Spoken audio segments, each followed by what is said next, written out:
Pemirsa, terima kasih masih bersama kami. Berita selanjutnya Mahabharata. Warga di kawasan Jalan Lakstarda, Komplek Villa Sakura RT 39 RW 03 Kelurahan Sungai Andai, Banjarmasin Utara menyampaikan aspirasi agar pemerintah menyediakan bak-bak ratik di lingkungan mereka. Permintaan tersebut disampaikan dalam kegiatan reses anggota DPRD Banjarmasin Jalan Kamarian Ahad 5 Oktober 2025. Warga di kawasan Jalan Lakstarda, Komplek Villa Sakura RT 39 RW 03 Kelurahan Sungai Andai, Banjarmasin Utara menyampaikan aspirasi agar pemerintah menyediakan bak-bak ratik di lingkungan mereka.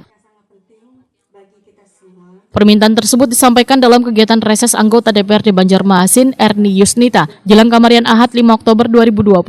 Menurut warga, keberadaan bak ratik sangat dibutuhkan untuk mencegah tumpukan ratik berserakan di jalan lingkungan yang dapat menimbulkan bau, genangan banyu, dan resiko penyakit. Anggota DPRD Banjarmasin Erni Yusnita Wahitakone Prima TV usai reses menyatakan siap menindaklanjuti aspirasi tersebut kepada instansi teknis terkait yaitu Dinas Lingkungan Hidup Banjarmasin karena usulan yang disampaikan sangat berdampak langsung pada kebersihan serta kesehatan warga.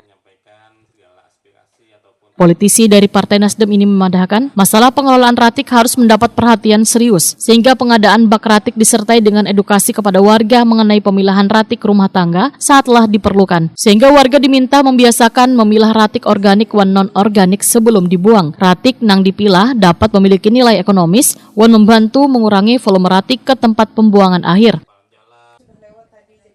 Erni Yusnita menambahkan keberadaan bak ratik akan memudahkan petugas pengangkut atau paman gerobak ratik dalam mengumpulkan ratik dari lingkungan warga. Melalui sistem pengumpulan yang lebih teratur, alur pembuangan ke tempat pembuangan sementara dan selanjutnya ke tempat pembuangan akhir dapat berjalan lebih efisien.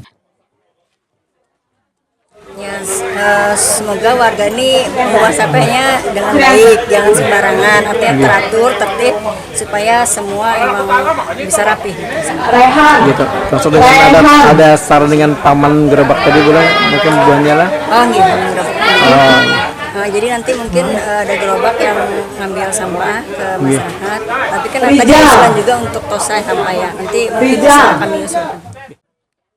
Erni Yusnita menyatakan seluruh aspirasi warga yang disampaikan dalam kegiatan reses akan dirangkum dan dibahas bersama OPD terkait agar dapat diupayakan masuk dalam program kerja pemerintah Kota Banjarmasin tahun berikutnya.